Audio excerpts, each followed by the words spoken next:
Hello and welcome to the Hotel Marketing Show. In this podcast, we're going to talk about all things hotel marketing.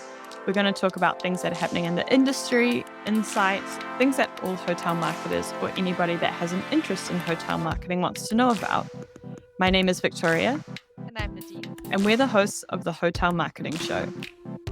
To kick off the podcast today, in this episode, we're going to be talking with Sam, marketing manager at 80 Days, about Gen Z and why they should be on your marketing radar for 2023. Thank you so much for joining us today, Sam. It's really nice to meet you, and I'm super excited to get the conversation going. Could you start off by telling us a little bit about who you are, what you do, what your background is, so we have a little bit of an introduction? Sure. It's great to be here as well. My name's Sam Weston. I'm the marketing manager, as you say, at 80 Days. We're a creative and digital marketing agency that specializes in hospitality. But my background has always been really hospitality. I'm a bit of a hotel marketing nerd. I've been in the industry maybe about 15, 16 years now, I think, in total. And I started off at Apex Hotels back in the day as their marketing manager. And then since then, I've been in a kind of few different agency roles, but always with hospitality front and foremost. Nice. Very It's like nice. hospitality runs through your blood. Yeah, I've left it a couple of times, but I've always returned. Once you can't get away from it. I don't think No. it sucks you in. So Yeah, sucks you in and won't let you go. yeah, in a good way, in a good way. Yeah, exactly. Yeah, that didn't sound very good, but then I'm glad that you followed up with it in a good way. Yeah, no, we need to have like the disclaimer. All of this is positive. Yeah, no, it's a great industry to be a part of. Even during the pandemic and things like that, I think there's been lots of positives, and it's nice to see it going in the right direction again. Yep. Nice.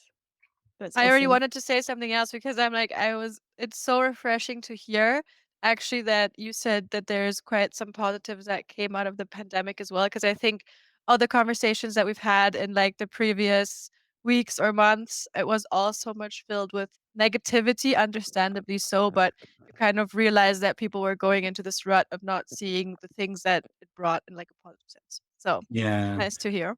I mean, yeah, for you have to have the what is it, the dips to have the peaks, right? So I think we're on the up now, which is the nice thing, and yeah, it's just been good to start seeing that and start to see some smiles on faces rather than frowns. Although we still see a lot of frowns because people are really busy again now, which is the kind of only negative of this, right? Is that people are starting to get a bit stretched. It's very true. It's very true. Yeah, I think that's definitely like the recurring thing that we're hearing in like lots of different parts of our jobs as well. Like, for example, I'm trying to get like people to join the podcast because obviously we want to talk to hotel marketers, and everyone's like, "Oh, I'd love to, but I'm really busy." So it's like I think feeling it like everywhere. It's Beat me in 2025. yeah, yeah, exactly. Yeah, pick a time from my calendar in 2025.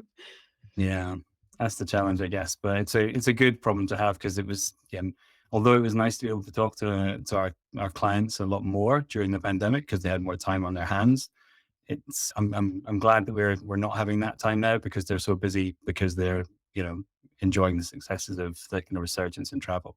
Yeah, it's very true. And Sam, what was your highlight of 2022?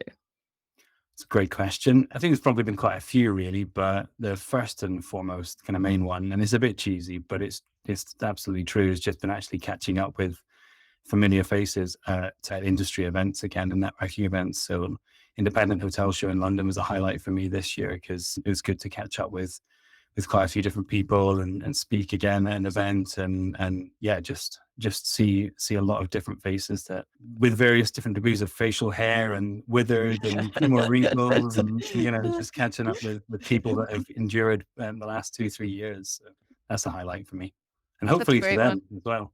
Yeah. For everyone listening who met you at the events, we hope they feel the same way about it. Yeah, probably get some abuse for that one.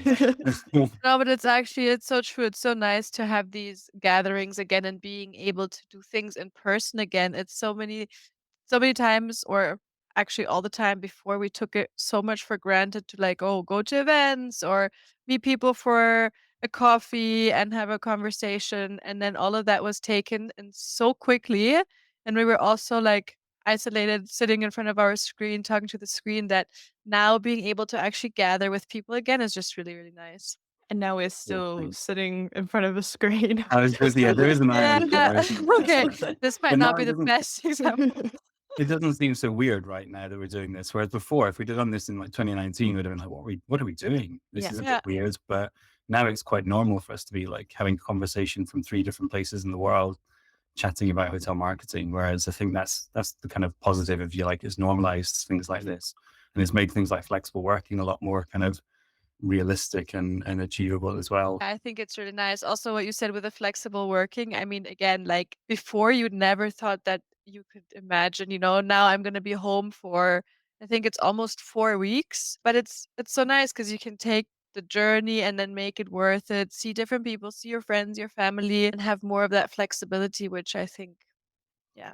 It's a big change, definitely. Our team is made up of, I think, 14 different native language speakers. So we've got a really nice mix of different cultures and different nationalities at 80 days. And a lot of the team are going home for Christmas, but they're going home earlier than they would have normally because Yeah. they can work from Yeah. wherever they are in the world, different time zones, but we can make that work. So it's quite nice for them because they get a bit more time being surrounded the the kind of loved ones and their families. And yeah, I think some of them are getting fed up being at home already, but that's just Like, just get part me and out of parcel of here. family life, There isn't we it? go. Booking Pull me the back flight to the back. office, please. Yeah, yeah. Come January, there's going to be like an influx of people into the offices. Oh, When like the office becomes your quiet time. But I'm also none to complain. I mean, I live so close by from Amsterdam to Germany. It's like just a hop away. I mean, for Victoria, it's even more of an advantage. Yeah, You can't really go for a long weekend to New Zealand. no, no. Well, I am gonna be back there for a month in February, and I think the time zone thing is gonna be brutal. I don't really know how that's gonna work yet, but that's my problem for later on. So Problem for let's sort next that year. out. Yeah, some exactly. companies use that to their advantage, right? So they provide 24-hour service. So basically, you're just going to provide 24-hour service for Hotel Champ, right? Yeah, for marketing, yeah, it's crucial. Yeah, Uh, 24/7. Oh, that would be great. I think we should put that in the idea jar. yeah. Talking about all the changes that we're seeing, the positives, the negatives, today we wanted to take some time to talk about Gen Z. And I think to kind of get that conversation started, could you tell us who are Gen Z? Who is Gen Z? What generation are we looking there now? Sure. Yeah. It depends on whether you call them Gen Z or Gen Z as well. Because I mean, Oh I'm a well, Z, I'm in the Z camp, but yeah, I mean, it's potato, right? So well, depends what Dick is gonna call them. What are you calling them? Well, I was just thinking because, like, I'd say Gen Z, but then I was thinking about if I was talking about New Zealand in the short form, and then I'd say NZ. So, like, don't trust me. I can go. I can go either way. let's call them digital natives, and then it'll be easier. Yeah, Digital let's do native. that. So I guess that's the guts of it really. They are digital natives, and it's a demographic that's a lot younger than myself. Certainly, I'm a borderline millennial, and I'm clutching onto that with all that I can, representing 1982. And their Gen Z are generally agreed to kind of be those that have been born between 1997 and 2012. So they're somewhere between 10 and 25 years old today. But for our kind of recent research that we've been doing into that demographic, we've not really been looking at the 10-year-olds because not many of them are luxury hotels, although they are playing a bigger part in planning their kind of family trips, right? But yeah, Gen Z really is the kind of youngest demographic that we can kind of reasonably assume will book travel and hotels as far as we've been concerned and what we've been looking at. Nice. It's really interesting, and I think the thing about the age groups is so funny because we have some Gen Zs that are working with us now. And the other day, one of them was like, "Oh, I don't know if I'm a Gen Z or a millennial." And I was like, "You are for sure a Gen Z. Like, there is no way you're a millennial." And it's interesting, like, especially if you're on like the cusp of, those kind of like the 1997 or whatever, that is like, you can tell by the like certain characteristics whether you fall into the Gen Z or the millennial side of the fence for sure.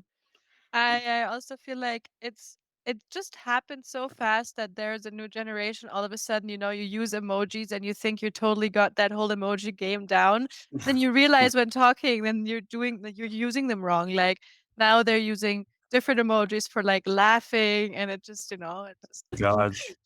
It's terrifying, isn't it? Yeah, I think that's the thing is that it's moving so quick that yeah, you'll drop a casual reference into conversation. You'll be like, oh God, I'll complain about when we used to have to use dial-up internet. and there's just a lot of blank faces in the office. So I'm terrified about how old I've become quite quickly. So Yeah. yeah. And also we had with LimeWire, I think that was also the thing where we said, "Oh, LimeWire," and then this person was like, "Oh, the scooters," and we're like, "No, no." Oh, Yeah. so Yeah. good. It's a great way to make you feel very old very quickly. Like Yeah. looking into this as well has made me feel very old very quickly. But it's yeah, part of getting old, isn't it? There'll be a Gen.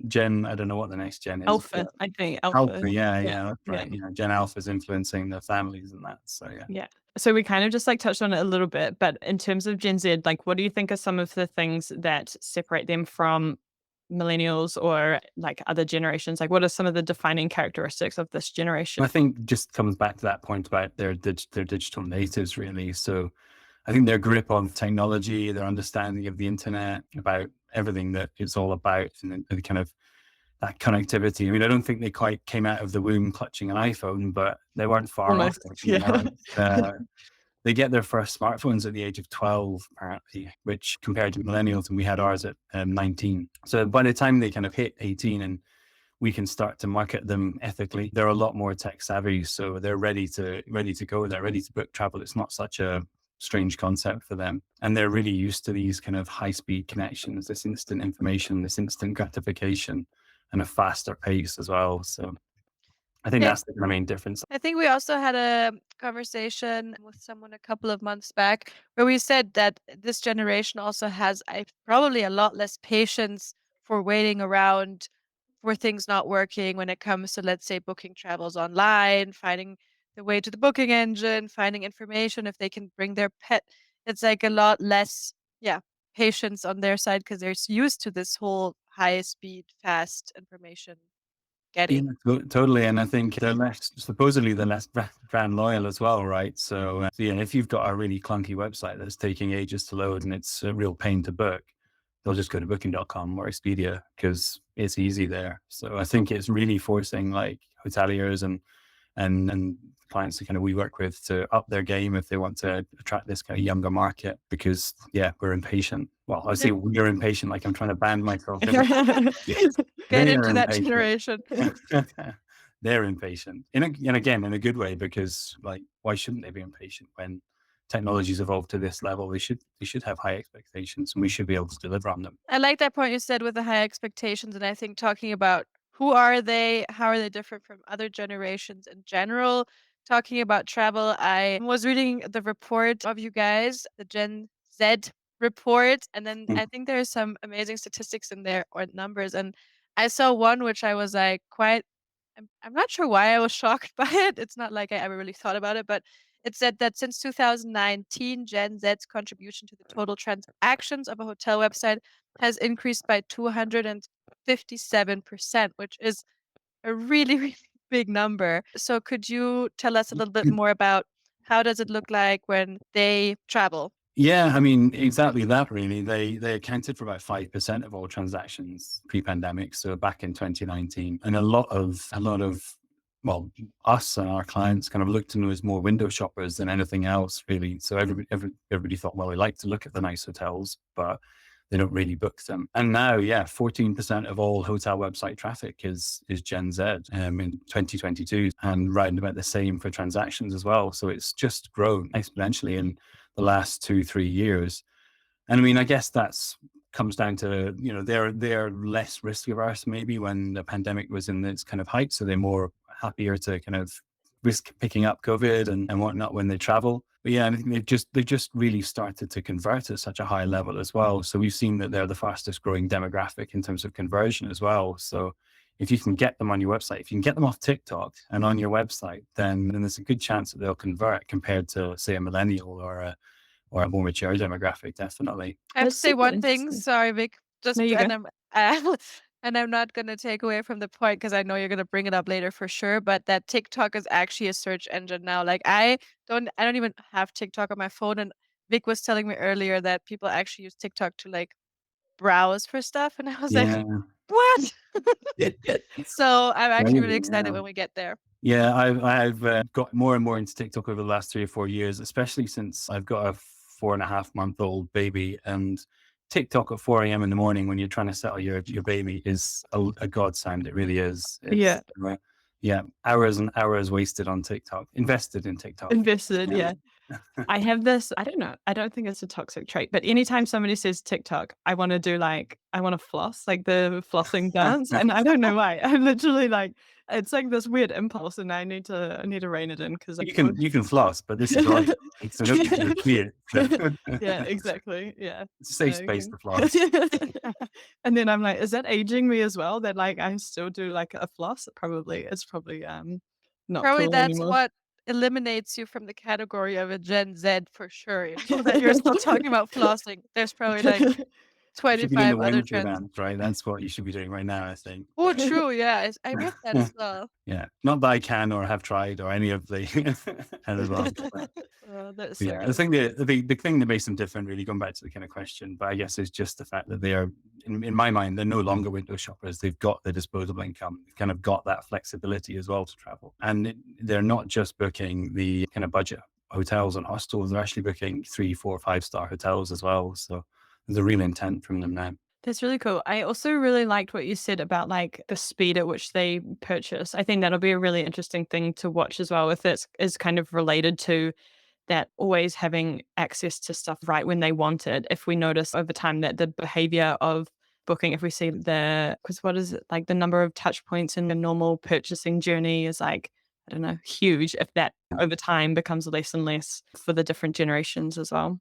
I think they're easily influenced, aren't they, by social referral and things like that as well. So I think the more and kind of the micro influencers seem to be influencing the Gen Zs more than ever as well. So I think that's only going to grow in importance as well, right? So yeah, that will probably, I would assume that that will probably reduce that number of interactions as well. Because if such and such influencer says it's a great hotel, then why wouldn't I book it straight away? So Yeah, that's so true. Here's a stat I prepared earlier. I've been looking at our trends for 2023.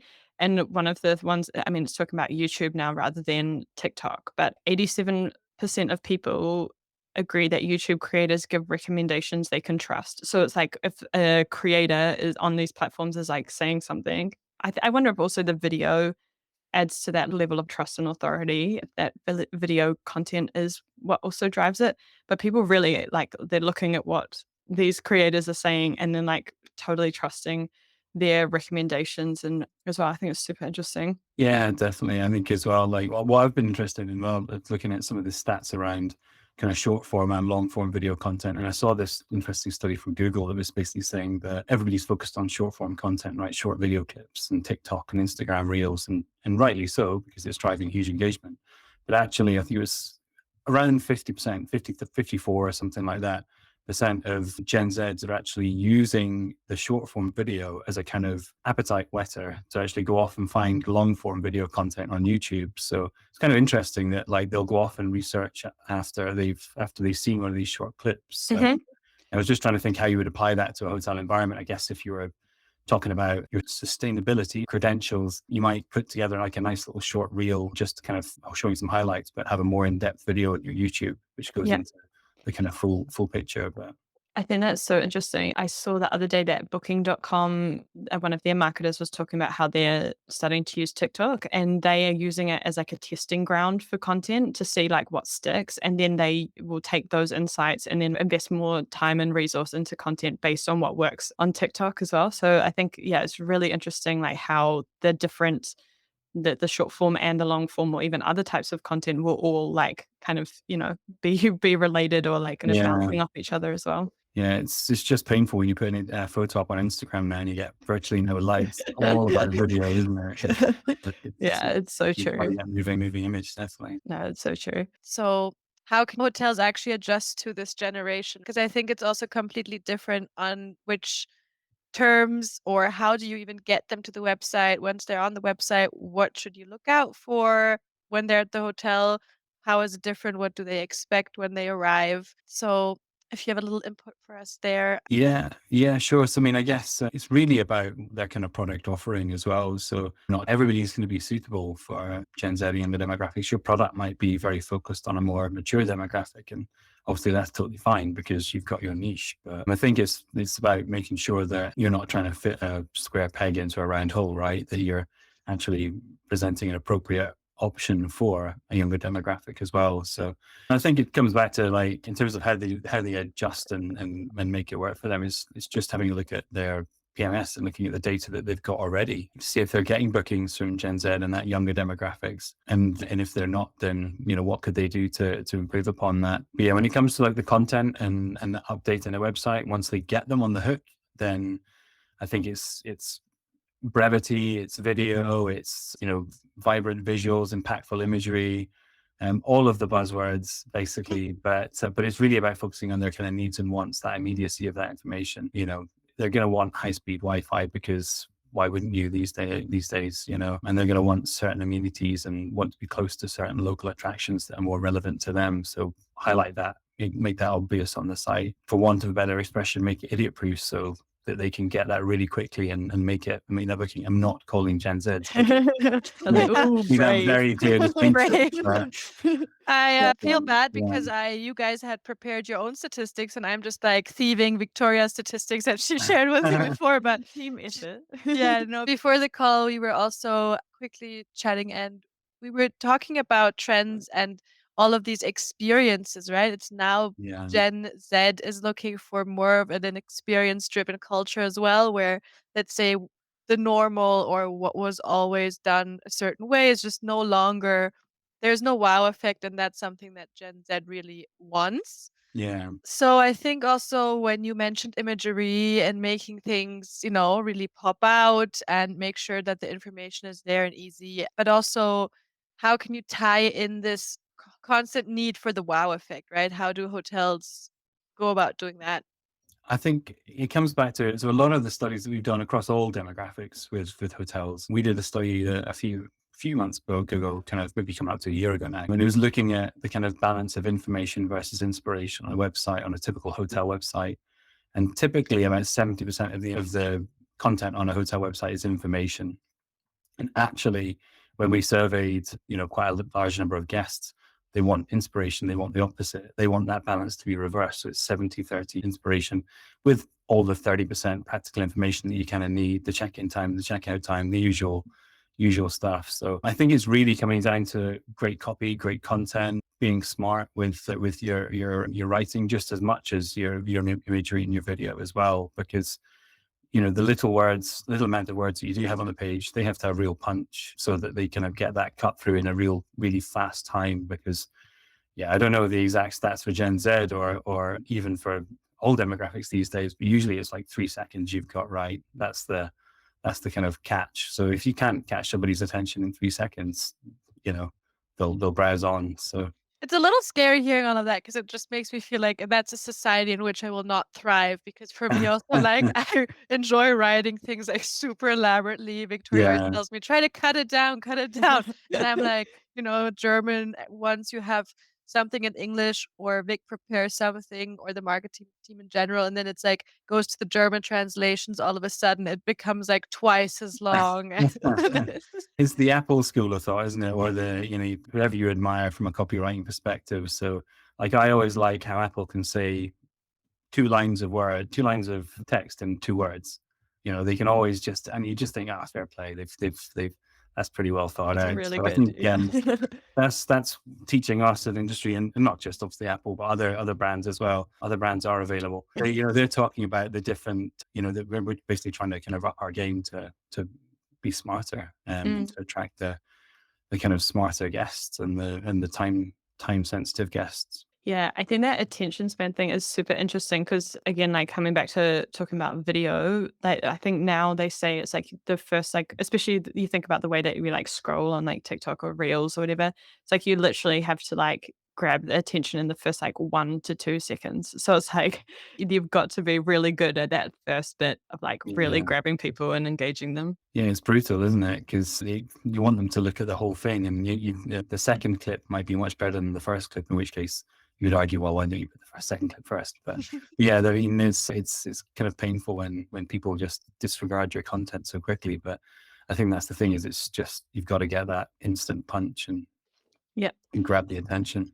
Yeah, I think also like you kind of touched on it a little bit as well about like how using the short term video as like a teaser or a taster and then like going into a long form video. Even the other day I was on YouTube. I tend to use YouTube instead of Netflix these days. I get more enjoyment out of it and have it up on my TV. And literally like every video is like half an hour. Like I could not find a 3 minute, 5 minute short little video. And I remember a few years ago it was like a 10-minute video felt really long, but now the norm is these 30-minute videos and they have like hundreds of thousands or millions of views. It's bizarre. It's like a changing media landscape for sure.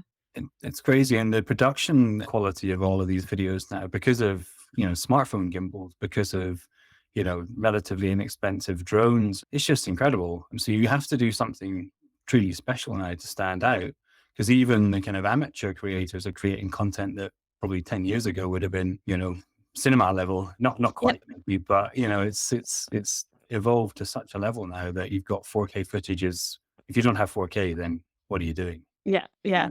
Yeah, my husband is definitely a millennial in terms of, like, the year that he was born, but h all of his characteristics are much more leaning towards, like, Gen Z, which is, like, I don't know, bizarre. But anyway, he's planning a trip to Vietnam at the moment, and the amount of YouTube videos that he's watched about, like, this trip, it's literally, like, it would be 12 plus hours of just, like not all at one go, like, spread over time.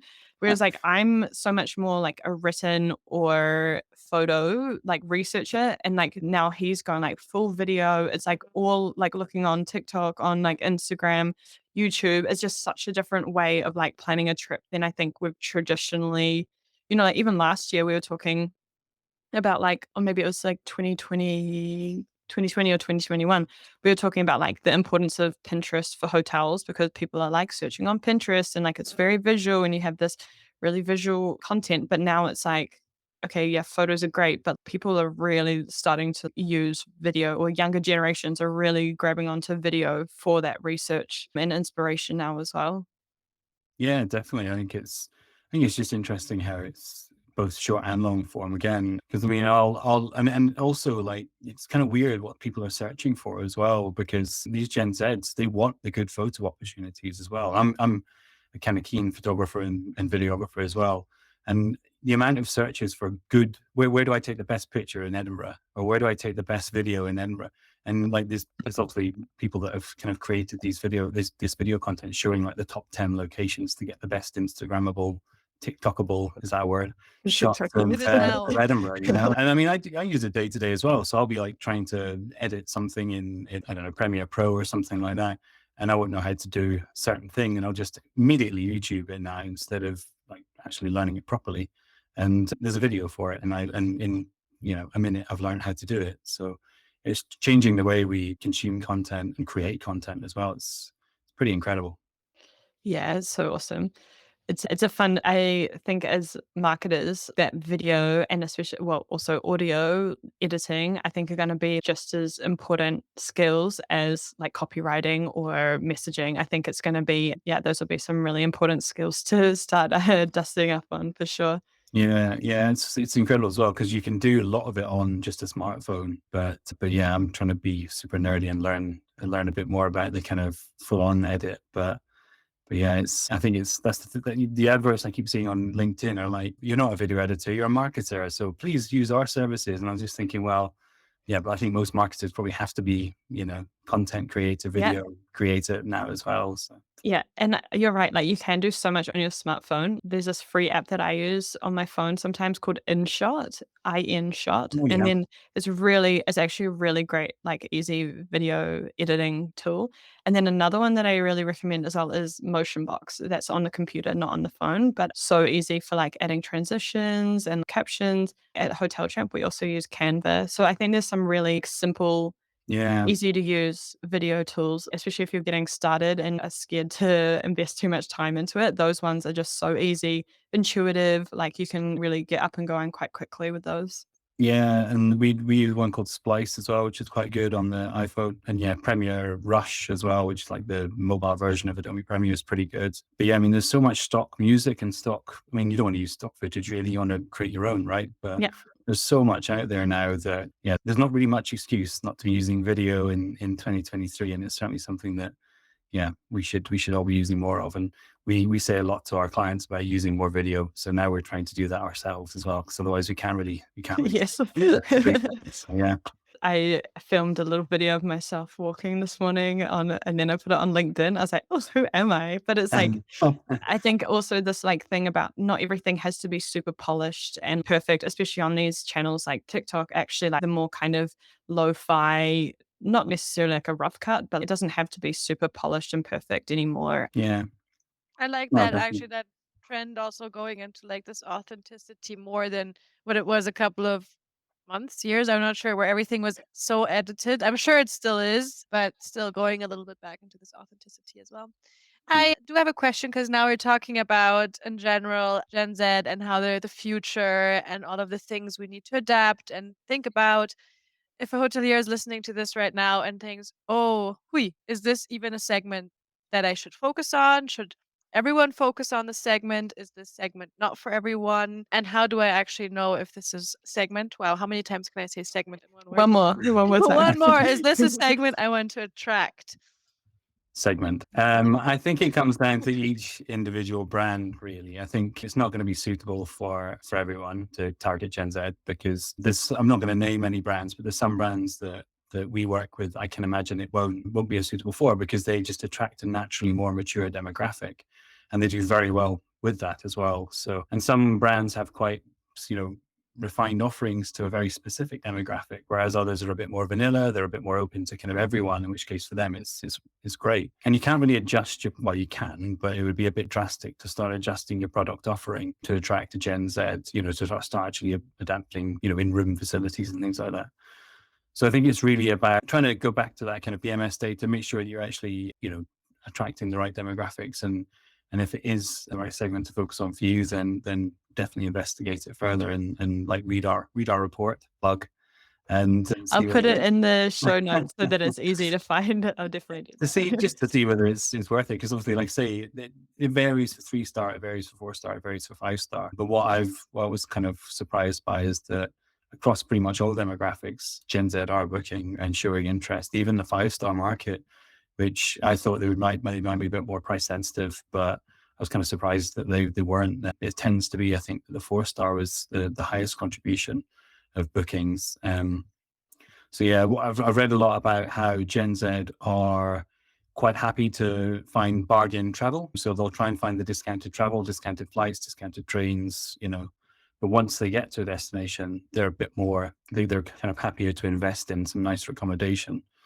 So I think that's interesting. So that's what I've found in kind of our research, is that, yeah, they're looking for maybe a 4 star, um 4 star property, which, yeah, I would have thought they would have, going by how I was at 18 But back in I the day. guess Yeah. it also makes sense, right? So you try to find good bargains for the actual having to get there, which is not the pleasurable part of it, but then you have the money saved so you can, again, we go back to experiences, so you can indulge in these experiences, go to the restaurants that you want to Yeah. go to sites that you want to see, places you want to sleep. So it does make sense, but yeah. Apart from flying business class once, which is always on the bucket list, right? Other than that, like, I mean, the travel bit is the kind of boring bit. That's the bit where Yeah. you stick your headphones in. I mean, generally, some journeys are better than the destinations sometimes, but in general, if you're just on a flight and you're up in the sky for however long, then when you're sticking your noise cancelling headphones in and watching your iPad, then why would you invest in a fancy seat? I would rather have just the first. I'd rather just have the cheaper seats. Yeah, and Spend also you more have upfront for the the restaurant. short, like the shorter travels where then if you book business class, there's absolutely no benefit besides that no one's gonna sit next to you because the middle seat is empty and you get like a bread that you don't have to pay for. So it's not even worth the bread. It's not even really worth the.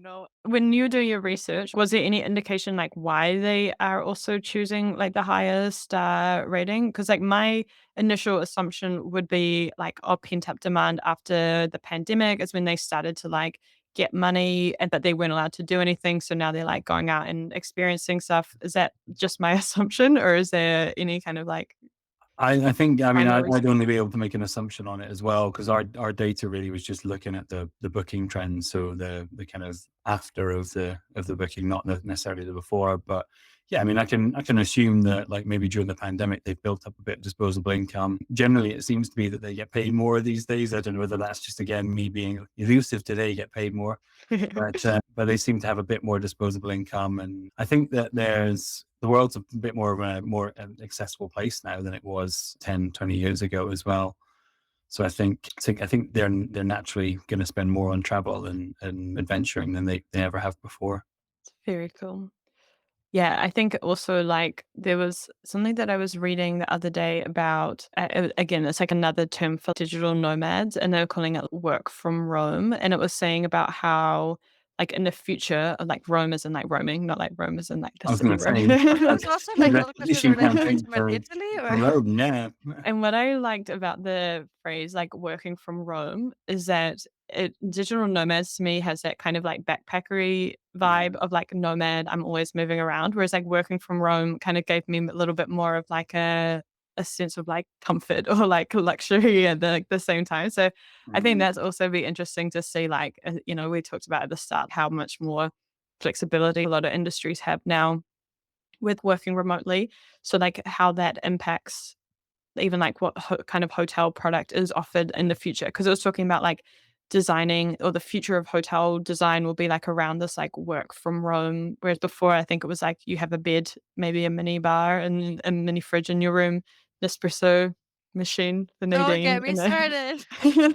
Oh, but you then, gotta have the yeah. coffee. Definitely gotta have the coffee. Yeah, but And yeah, I I guess feel like work from Rome kind of sounds like to me to these one of these like Netflix original movies, you know, like It's cheesy one that one. oh, there's so many of those. The Christmas movies, my word. Exactly. Yeah. No, I mean, I guess it makes total sense, right? And I've seen a few kind of like brands trying to experiment in that space. You saw them during the pandemic as well. Like Citizen M had like a subscription model, which was really cool. I don't think they still have it, but like a Netflix model for hotels. But yeah, I mean, I think that's the thing is more and more people are moving maybe out of the cities and kind of commuting to their offices for 2 or 3 days a week. There's going to be more and more demand for these flexible spaces. So yeah, I mean, I think a lot of brands are going to have to evolve into having these kind of shared spaces, these workspaces, and also like I hate the term leisure. It's personal hate, but leisure travel is going to be increasingly important as well, right? Because I think now more than ever, like you could tag on a week because historically I would have tagged on maybe a day Yeah. to a trip to have a bit of exploration after I'd done the work bit. Whereas now, like you could tag on a week and do some more work, a bit more play. You've got it seems to be a much more flexible kind of approach when you don't have to be back in the bricks and mortar office every Monday. So I think that's good for travel, right? Because that means that people extend their stays, and it means that maybe we need to look at better length of stay special offers and more kind of hybrid type, better Wi-Fi packages and more coffee packages as well. Definitely more Yeah. coffee, all the coffee. All the coffee, all the Wi-Fi. It's actually quite funny that a while ago, I think having internet was not really a USP anymore, right? Because it was kind of you assumed that every hotel has internet. But Yeah. now you see it more and more coming back, like you said, that you have this like free super fast, well, it doesn't say super fast, but free Wi-Fi or something like this because people need to make sure that they can actually work when they are gonna go there, not just there for a weekend, but actually be able to work from the hotel. So all of a sudden the things that used to be important then weren't that important anymore are just kind of gaining in importance again.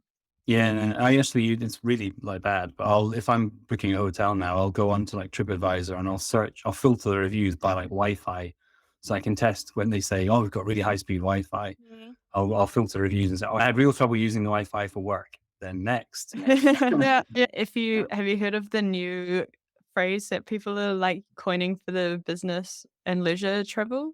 no, Okay, you might hate it more than pleasure. It's called mullet travel because it's Oh, like business in the front and then party in the back. So I uh, think pleasure, I feel like pleasure is nicer than mullet all of a travel, but sudden, leisure seems like a great compared to pleasure. Yeah, definitely. oh, so good. Nadine, I'm gonna hand over to you for your favorite question of the podcast. My favorite question. Yes, it's coming up now. The last question for today is for any hotelier listening to this episode. What are your three kind of takeaways that everyone can get started with right now or should get started in the future? Now, when it comes to the Gen Z, I think really it's just start by doing your research. So take a look at that kind of existing data that you might have in your property management system, but also within your social media profiles, because you've got tons of demographic data in there as well. Um, are you getting kind of a lot of interest in bookings from Gen Z already, or do you need to do something or change something to help facilitate that? And if they're looking but not booking, then can you make changes to your messaging to entice them to your property? And that kind of naturally leads on to kind of just adjusting your messaging if it needs to be adjusted, and maybe creating kind of specific offers for them as well. Um, so that you speak to those kind of unique needs and wants that we've maybe been talking about a bit more today as well. Create maybe a special offer for Gen Z without calling it the Gen Z special offer, because that would just be a bit silly. So that it's going to resonate really well with them and be shared and be booked, and they're going to tell their friends about it, because as we say, like, that social referral is really important. And then finally probably is just be bold, just experiment, take the messaging, take the learnings, put some test budget behind it, run a small campaign, see what results you get, and kind of iterate it, continually refine it, continually improve upon it. That's the beauty of what we're working with in terms of digital marketing as well, is that we can kind of experiment with these things. You don't have to sink all of your annual budget in 2023 behind Gen Z, but test the waters. Nice. That's awesome. Really great takeaways. Thank you so much for joining us today, Sam, and thank you for sharing all of your knowledge on Gen Z and how to reach them, or Gen Z, I should say, and how to reach them. I think it was a really, really interesting discussion, and I think a super interesting opportunity and something to keep an eye on over the next few years as well, on what happens. No problem at all. Yeah, I hope it was interesting, and yeah, it's been a pleasure. We'll Awesome. have to circle back in like 6 months and do another episode and see where we are now, if we call it mullet travel. Mullet Yeah. travel. Awesome. But thank you for joining us. And for those of you listening at home, please share your thoughts with us. If you think there's anything else that we've missed, or if you have any questions about any of the topics that we've covered today, please get in touch with us at welcome@hotelchamp.com. And make sure to follow Hotel Champ on all of your favorite social media channels. Stay tuned for more episodes in the future. Take care of yourself. Have a great day, and bye-bye. Bye. Bye.